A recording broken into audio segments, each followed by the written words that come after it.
Israel has what is often referred to as the Samson option. That is, it's considered to be the last resort if Israel faces an existential threat. That is to use nuclear weapons against its enemies.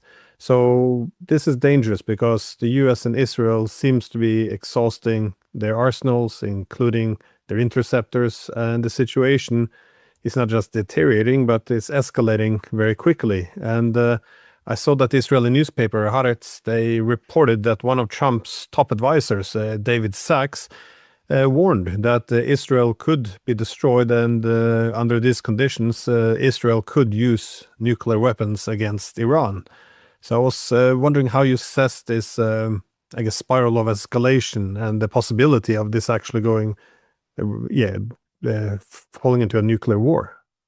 Yes, David Sachs, no relation to me, by the way, but a friend, said a couple of days ago that Trump should declare victory and go home. And he was speaking essentially as a Trump advisor. He's the AI czar in the White House. So he advises on digital and AI policies. And he's an influential observer. He wasn't predicting a nuclear war, and he wasn't saying we're at that juncture. But what he was saying is, if this just continues, it will be awful. And he was saying to his boss, Donald Trump, just go home. That was the message. Just end this. This is a debacle, but call it a victory. Trump easily does that. But don't pursue this more. It's leading to worse and worse for the reasons that you said. On the economic side, the risk of global calamity is absolutely growing day by day, no matter how they try to talk calm to the markets, no matter how they talk about releasing emergency reserves from the strategic oil reserves. The fact of the matter is people can do arithmetic. The Strait of Hormuz is closed. The release of 400 million barrels of oil, which was what was announced, is roughly 20 days of normal flow through the Strait of Hormuz. Not very impressive, actually, for what looks like could be a deadly, long crisis and disaster, not only because the straits are closed, but because production of oil and gas is shutting down, and the physical facilities, one after another, are being destroyed right now in the tit-for-tat fire between the U.S. and Iran. And so this is why David Sachs advised his president, whom he serves, just stop and go home. Since Trump lives in a delusional world to begin with, he can declare victory. He can say how wonderful it is. Look at how many people we murdered. Look at how many leaders we killed. Look at how much infrastructure we destroyed. Remember, last summer he declared victory and went home. Of course, it was absurd then as well. But this is the option. What David Sachs was saying is that that is actually the best security for Israel as well. That's not only the right thing to do from the point of view of the world economy, the right thing to do from the point of view of U.S. security, but the thing that would keep Israel safest as well.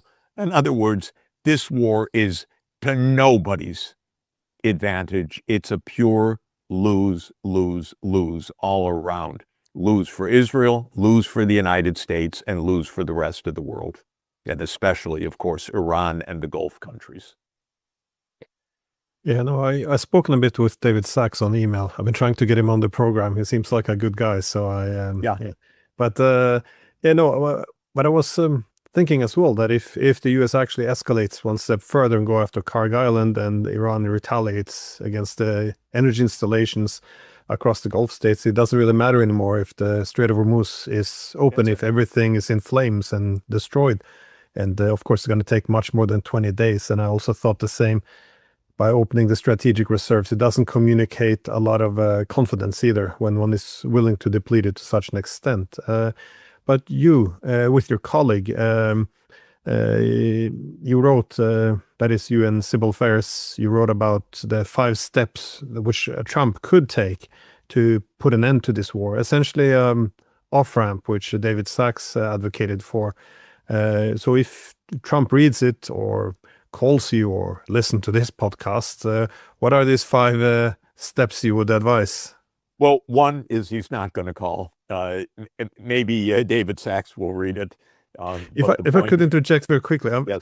You at one point before he got elected, now he actually tweeted out a video of you when you were talking about the Middle East. So he, you know, I'm glad he listens to reason. But sorry for yes, yeah. And that was a video that warned about Netanyahu. I said that is one dark person. I used a little bit less temperate language, but I said that this is one big problem. And Trump tweeted that out at the time, a mystery.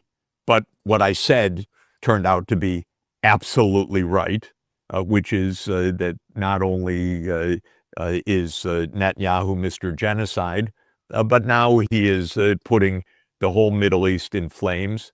And the whole world is going to come very soon to understand Israel created our global economic crisis. It's not going to be good for Israel's security, this kind of approach. So yes, Mr. Trump did tweet that out. Maybe he can listen to somebody to tell him, cut your losses, declare them a victory in your own way. That's your business, but don't drag us into disaster. This is the point. Now, what I and my colleague Sybil Ferris recommend is a real end to the conflict in the Middle East, because we say that there are interlocking parts. It probably won't happen. We stress that in the article. We're not naive optimists. We're just saying that the way you make peace is to recognize everybody's security interests. That is also the point about Ukraine. Since Russia's security interests are never recognized, there's no peace. The same in the Middle East. If you want peace, which most normal people in the world, I'd say all normal people in the world do, then you recognize everybody's security interests. What are Iran's security interests? Not to be bombed repeatedly by Israel and the United States, and not to have Netanyahu say for 30 years, overthrow that government. It's okay. It can't be more simple than that. The U.S. and Israel need to stop their brazen, blatant, illegal, armed aggression against Iran. This is not even a preemptive attack because Iran wasn't attacking anybody. This is just brazen, naked aggression. And it's the essence of the violation of international law. So that was point number 1. Point number 2, Trump says every day, I need to stop Iran from getting a nuclear weapon. I don't know whether this is fatuous, whether he's so ignorant he doesn't understand what he does, or whether it's a game. But the simple point is there was such an agreement. And you, Mr. Trump, ripped it up. Of course, that was the Joint Comprehensive Plan of Action negotiated in 2015 between Iran and the permanent 5 members of the UN Security Council, not just the United States, but Russia and China, Britain, France, and the US, and Germany, and then ratified unanimously by the UN Security Council. And the essence of it was to underpin the supreme leader's religious command that Iran would not get a nuclear weapon because the supreme leader said this is against our faith. And so Iran put itself under scrupulous inspection and honored the agreement. It was the U.S. that ripped it up. Trump in 2018. I don't know if he remembers. The man on the surface remembers nothing, learns nothing, knows nothing. But I don't really know whether he remembers that he ripped up the agreement that accomplished exactly what he said. Maybe he can remember that the Iranians said again last year and this year they don't want a nuclear weapon. They want to have a negotiated agreement. They want to be under UN scrutiny. Maybe, I doubt it, but maybe he could find an aide to let him know what the Omani mediator said the day before they killed all the leadership, which was, we made great progress and we're going on to a next round of negotiations in Vienna, because the Iranians don't want a nuclear weapon. And so this is the second point, is, yes, it's not even hard, Mr. Trump. It's never been the issue with Netanyahu. It's not about the nuclear weapons. It's about overthrowing the Iranian government. That has always been his dream. The third point is to open up the Strait of Hormuz. And that is not by Trump pitifully, pathetically demanding NATO do this, China do this, to get him out of the incredible mess that he and Netanyahu have created for the world. It's something for the Gulf Cooperation Council, that is the countries of the Arabian Peninsula, and Iran to work out bilaterally. And what is needed is for the Gulf countries to say that they are taking sovereignty of the military bases in their territory, and those bases will never be allowed to be used in aggression against Iran. So that's how to get the Strait of Hormuz opened up again. It's the Gulf countries on one side, it's Iran on the other, all Islamic nations, all part of the Organization of Islamic Cooperation. In fact, both the United Arab Emirates and Iran are part of the BRICS countries. It's not even hard for them to agree with each other. The mistake that the Gulf countries made was to hand over their sovereignty to the United States, as if that's some kind of protection for them. But what they should do now, seeing that there's no protection to having these bases, is to reassert sovereignty over the bases in their country and to agree with Iran. The strait will open and these bases will never be used against Iran. The fourth plank is the one that is the one that is so obvious, but the one that is actually the cause of all the wars of the last 30 years. And that is that Israel needs to return to its borders of the 4th of June, 1967, so that a state of Palestine is created in Gaza, the West Bank, and East Jerusalem on the internationally recognized borders. And this is what Israel has gone to war repeatedly to block. And this is the basic point of all of these wars, including this one. Why has Netanyahu dreamt for 40 years of overthrowing the Iranian regime? Why has Netanyahu been part of every war in the Middle East? Because his doctrine is that Israel will control all of Palestine, and with some of his zealot partners, even more part of Syria, part of Lebanon, part of who knows what, because according to the U.S. ambassador, Mike Huckabee, who's another part of this disaster, Israel has the right to all the land from the Nile to the Euphrates, says Ambassador Huckabee. Okay, well, the whole reason for all these wars, from the Israeli point of view, is they've said there will never be a state of Palestine. We'll kill them, we'll expel them, we'll rule over them in an apartheid state, but there will never be a state of Palestine. And any government in this region that backs the Palestinians we will overthrow. That is the so-called clean break doctrine of Netanyahu that has been in place for 30 years. So the fourth plank is a state of Palestine alongside the state of Israel. And you know what? Israel has no veto over that. The reason it doesn't happen is the U.S. and the U.S. alone. This was voted in the Security Council last year and the year before. The U.S. blocks this. This is simple. People should understand. Almost every country in the world says, of course, there should be the state of Palestine alongside the state of Israel. But the U.S. uses its veto in the UN Security Council to block that. So that's the fourth plank. Enough of this. This is the most basic point.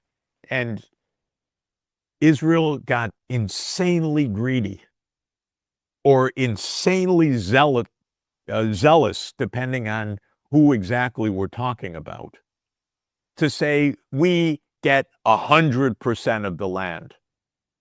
You know what we're talking about for this Palestine right now? It's 22% of what was British mandatory Palestine. And Israel says, no, not even 22% for what is half the population. Not even 22%. We demand everything. That's why we're in nonstop war. So that's the fourth point.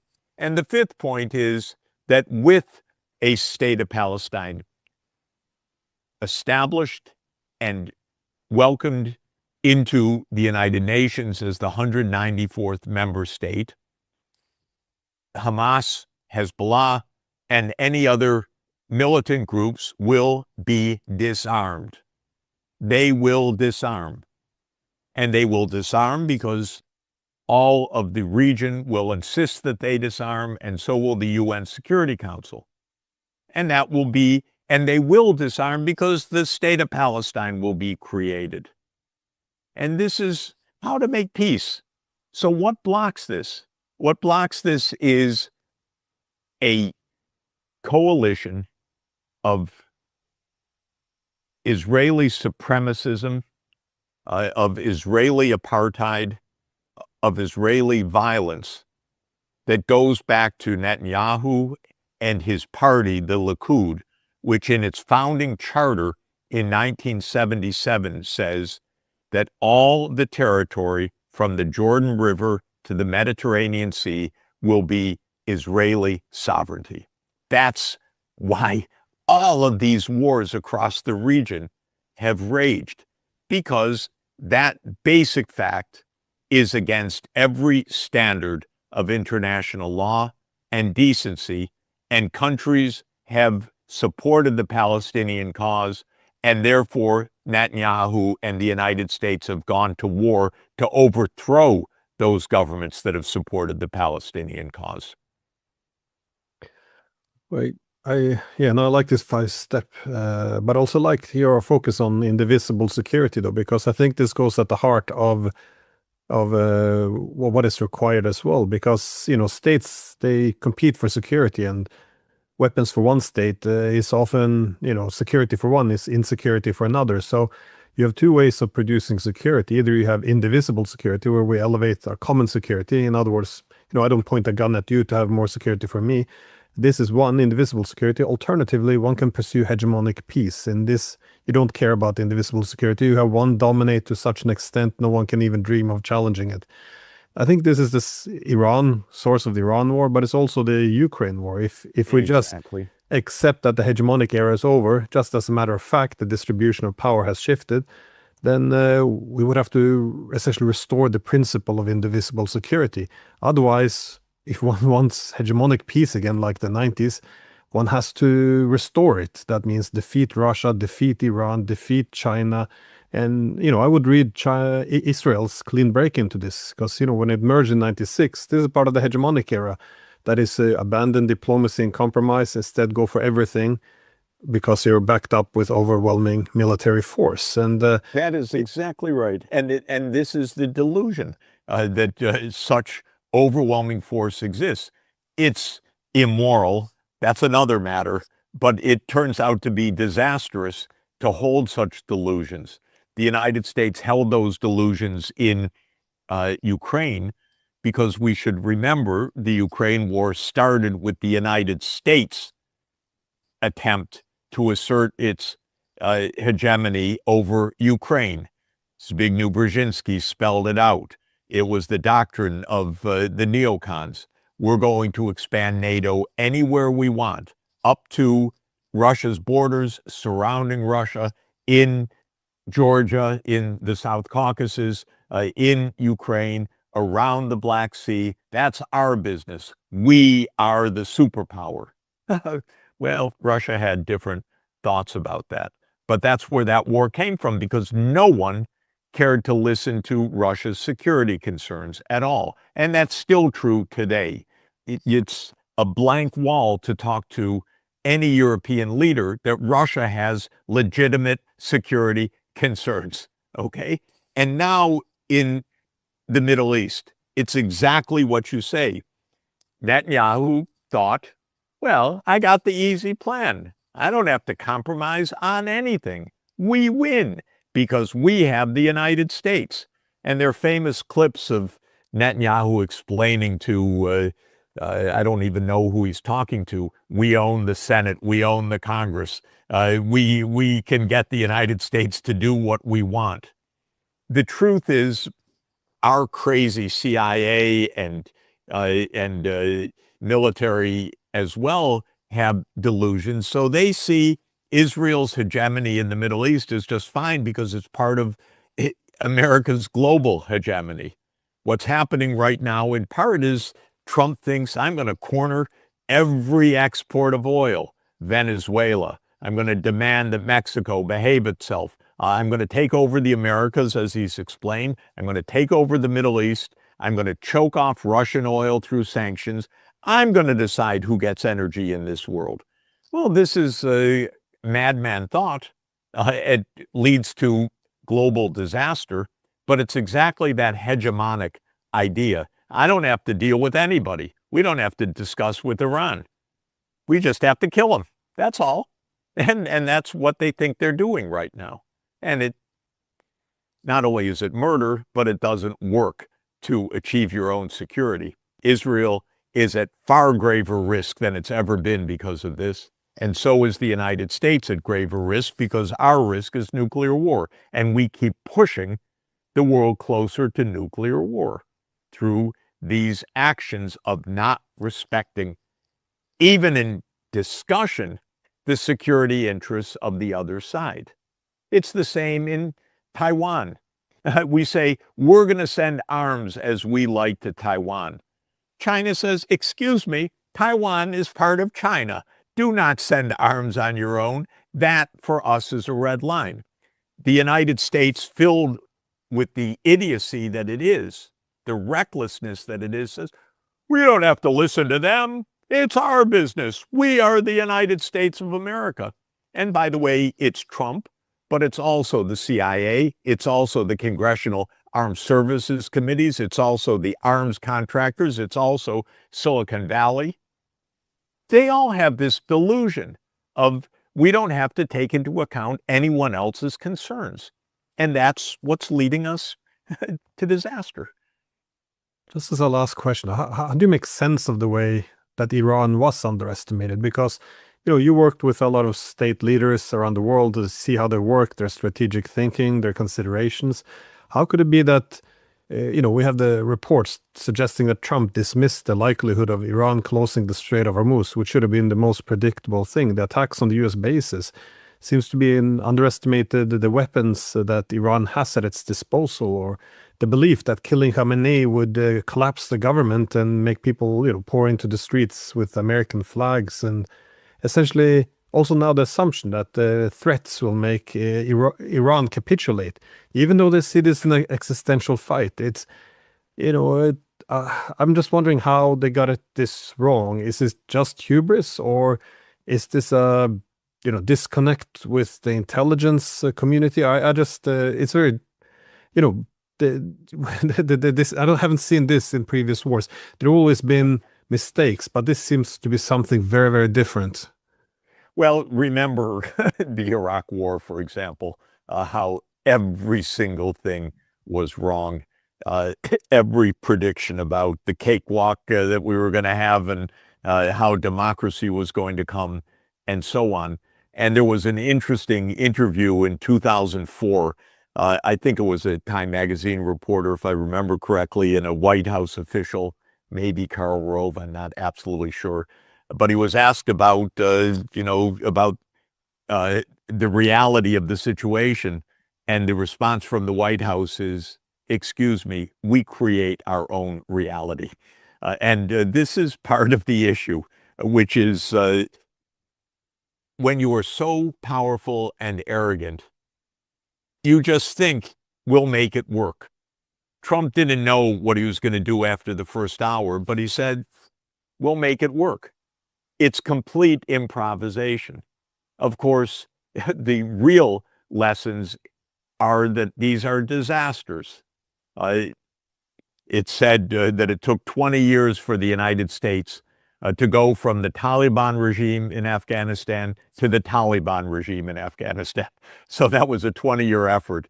And they credit Trump that it took 9 days to go from Khamenei to Khamenei. So this is American efficiency.